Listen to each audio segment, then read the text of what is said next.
Welcome back to Lions News Fan Report, where we bring you the latest and most compelling stories on Detroit's gridiron pursuits every single day.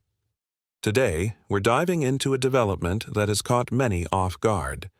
Could Sam Laporta, the dynamic tight end who emerged as one of the Lions' brightest offensive stars in 2023, be on the chopping block this offseason? When Laporta exploded onto the scene as a rookie, catching 86 passes for 889 yards and 10 touchdowns, Detroit fans dared to dream that the next great Lions legacy player had arrived in just the second round of the 2023 draft. He seamlessly filled the void left by the departure of T.J. Hockenson, forging an immediate bond with quarterback Jared Goff and becoming a reliable go-to target in clutch moments. His energy, run-after-catch prowess, and ability to break tackles quickly turned him into a fan favorite and a key piece in coordinator Ben Johnson's offense. Yet, the sophomore slump struck harder than most observers anticipated. Laporta's numbers dipped to 60 receptions, 726 yards, and 7 touchdowns in 2024. A solid line by league standards, but a disappointment relative to the sky-high expectations he'd set. Instead of serving as the focal point of the passing attack, he found himself buried behind Amon-Ra St. Brown, Jameson Williams, and even the new ground game stars Jahmyr Gibbs and David Montgomery. Defenses schemed to take away Detroit's explosive receivers, and the Lions leaned more heavily on their backfield to carry the offense, leaving Laporta looking like a complementary piece rather than the star he once was. Now, as Detroit embarks on its latest rigorous offseason overhaul, a stark new narrative has emerged. In a recent article for The Athletic, veteran reporter Mike Sando shared whispers from anonymous NFL executives evaluating teams' draft strategies and roster construction. When asked about the Bears' selection of tight end Colston Loveland, in round one scout sharply proclaimed, "Loveland is going to catch 1,000,000 balls. He will be better than Sam Laporta. He is such a good receiver, and he's bigger, 2 inches taller and another 10 pounds. Ouch." That single comment cut deeper than any on-field hit, casting doubt on Laporta's standing in Detroit's long-term offensive vision. After all, Loveland has yet to play an NFL snap, while Laporta has already proven his mettle in Rio games. The comparison suggests that, at least in the minds of some front office insiders, Laporta may no longer be viewed as untouchable, or even as a fixture on next season's active roster.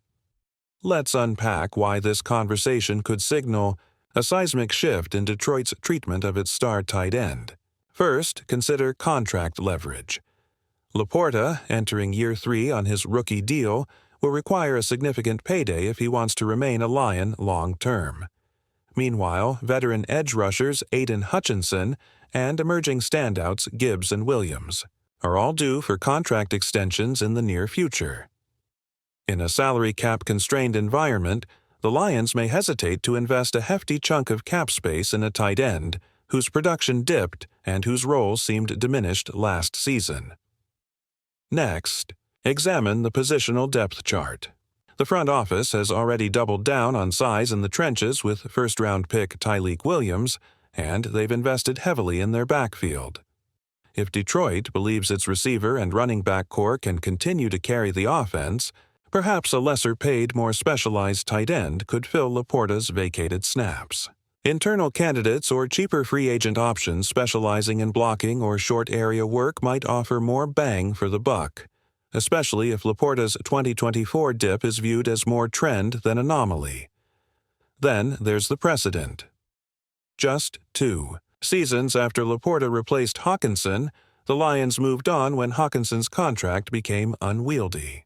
If Laporta's young career arc continues downward, Detroit could be tempted to mirror that move, trade him at his still elevated market value, recoup draft capital or salary cap relief, and bring in a fresh playmaker. For a team that has hung its recent success on aggressive, draft-driven roster churn, letting a romantic long-term project linger without clear dividends may not fit the new organizational DNA. Of course, Laporta still has a chance to reassert himself. The whispers from anonymous execs could serve as fuel, That outside motivation driving him through off-season workouts, OTAs, and training camp. Perhaps under new offensive wrinkles he'll rediscover that red zone magic and re-establish himself as Goff's safety valve. Or maybe he'll embrace a more physical role, becoming Detroit's premier inline blocker when the team needs to grind out yards on third down. But make no mistake, the playoff-ending loss to the Vikings and the way Laporta was game-planned out of contention in key moments left a sour taste. Now, every one of his receptions, every route-running rep, and every block, and yes, every injury report, will be scrutinized under a spotlight he's never truly felt before. Entering his third NFL season, Sam Laporta faces the ultimate proving ground. Show the Lions he's worth the cap investment, or watch as Detroit's front office quietly prepares Plan B. Stay tuned as we monitor this developing story. In our next segment, we'll explore what alternatives the Lions could pursue if they really do decide to move on from Laporta, from mid-round draft targets to veteran free agents waiting in the wings. For now, Sam Laporta's fate remains very much in the air, and Detroit's fans will be watching every off-season move for signs of which way the wind is blowing. If you're as intrigued, and maybe a little anxious, as I am, go ahead and hit that like button and subscribe to Lions News Fan Report so you never miss an update on Sam Laporta's off-season destiny. Now, let's explore where the Lions might turn if they choose to part ways with their former breakout star, and what that means for Detroit's offense in 2025. One obvious route would be drafting a tight end with high upside in next year's draft. The NFL pipeline is flush with intriguing prospects who blend modern receiving prowess with the size to block in line.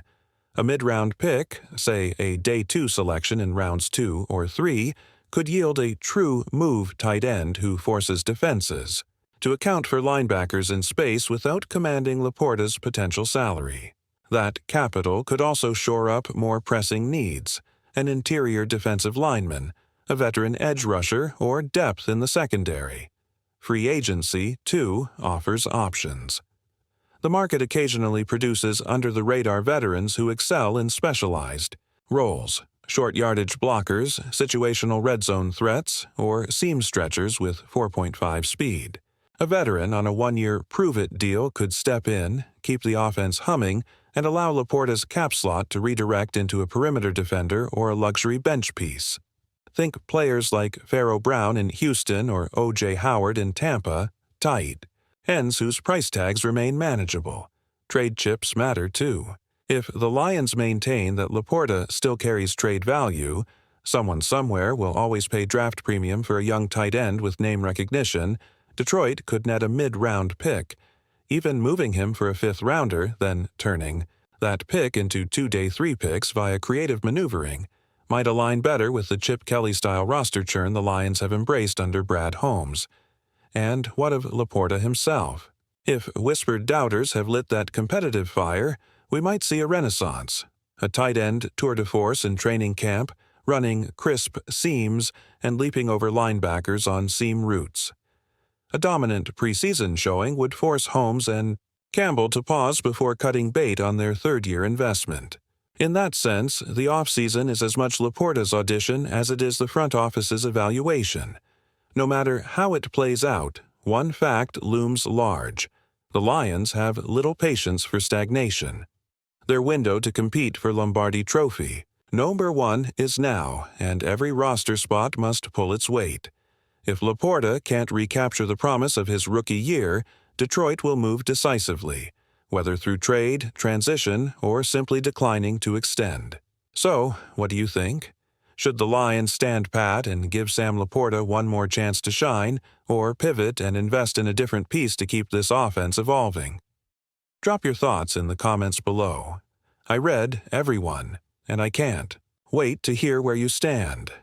Thanks for tuning in to Lions News Fan Report. Don't forget to like, subscribe, and ring that bell so you never miss breaking analysis. Until next time, keep the faith and bear down.